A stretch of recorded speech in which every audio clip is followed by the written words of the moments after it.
Bonjour à tous, me voici avec Jimmy Vienno. Jimmy, tu viens de remporter le tournoi du Trophée des Étoiles ce samedi 22 septembre. Un tournoi qui t'opposait à un Italien, donc Ivan, en demi-finale et à Wilson Valera en finale. Est-ce que tu peux revenir un peu avec nous sur ces tournois qui, rappelons-le, étaient en K1? Alors, premier tour était un petit peu facile. Voilà, j'ai pas forcé. J'ai juste marqué mes points et montré que j'étais devant. Donc contre Yvan, l'Italien. Euh, Deuxième tour, bah voilà, c'était la finale, il n'y avait pas de combat derrière, donc il fallait enchaîner. Surtout que j'avais un adversaire robuste, donc qui voulait pas lâcher, qui avait faim. Donc voilà, fallait montrer qui est le patron et garder le centre du ring. Alors bon, on peut dire que tu perds le premier round hein, sur la finale, tu gagnes le deuxième. Le troisième, on te met comment ça s'appelle, un point de pénalité pour saisie. Déjà, est-ce que tu penses que c'était une bonne chose pour toi? Enfin, c'était juste par rapport à l'arbitre et du coup, comment tu t'es senti avec un point de retard à la fin? Alors premier round, je pense pas que je le perds.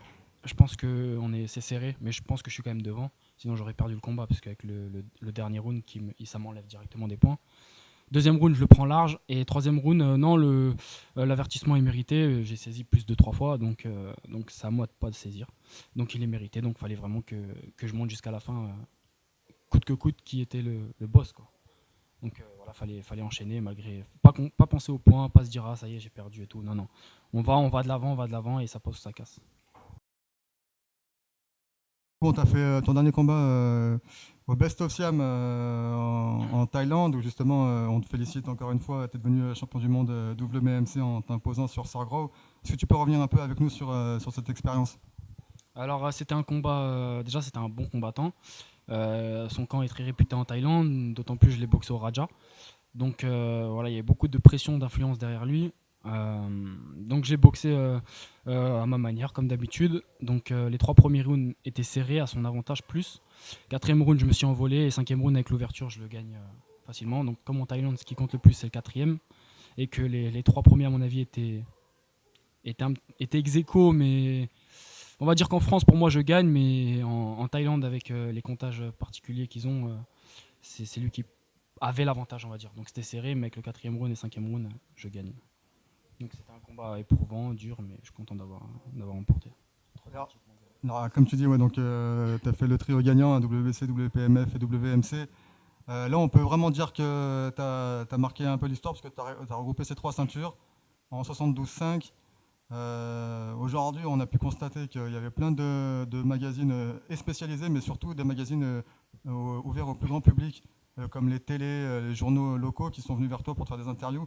Euh, J'imagine que tu es content un peu de cet enthousiasme envers toi. Je suis très content. Après, j'ai envie de dire, il était temps. Parce que il fallait quand même être 3 fois champion du monde. Donc après, c'est le sport, hein, la boxe taille. On sait tous que le sport est méconnu et qu'il faut faire beaucoup plus et marquer l'histoire et les esprits pour pouvoir que les gens en parlent. Donc voilà, je suis content que ça commence à se développer, à monter doucement. Après, je pense que j'aurais fait ça en fin de carrière, ça aurait pas été pareil. C'est ce qui choque le plus de ce que j'entends, c'est mon jeune âge. Donc voilà, je suis content et on va continuer, hein, comme ça. C'est que le début. Moi, je dis que c'est que le début encore. Donc voilà.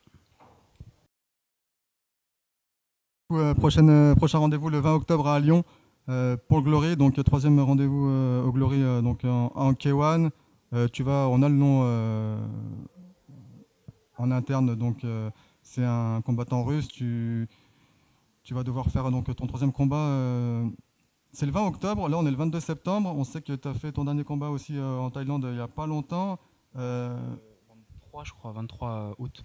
donc ça fait des combats vachement reprochés. Ça te fatigue pas?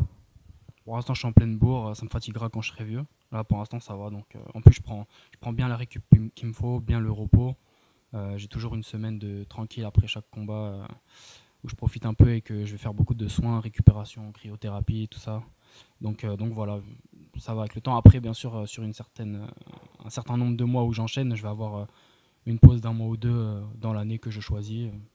Et pareil, à peu près en fin de saison. Mais c'est toujours régulier et c'est ça qui fait que que je sors un peu du lot, c'est que je boxe régulièrement et que je fais du résultat. Donc je vais pas m'arrêter.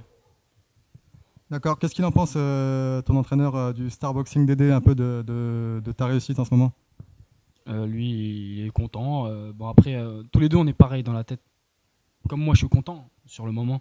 Mais voilà, c'est pour ça qu'on fonctionne très bien ensemble. C'est que lui, il regarde toujours le futur, comme moi. Toujours les défauts. Il n'y a jamais un combat où c'est parfait. Donc il y a toujours des défauts, des tout ça à régler jusqu'à ce qu'il n'y ait plus de défauts. Donc voilà, il est très content. Mais pour lui comme pour moi, c'est que le début. Franchement, pour moi, je suis encore en plein apprentissage. Lui aussi, il a beaucoup de choses à m'apprendre encore. Donc voilà, c'est cool pour l'instant, mais pour moi, c'est rien encore.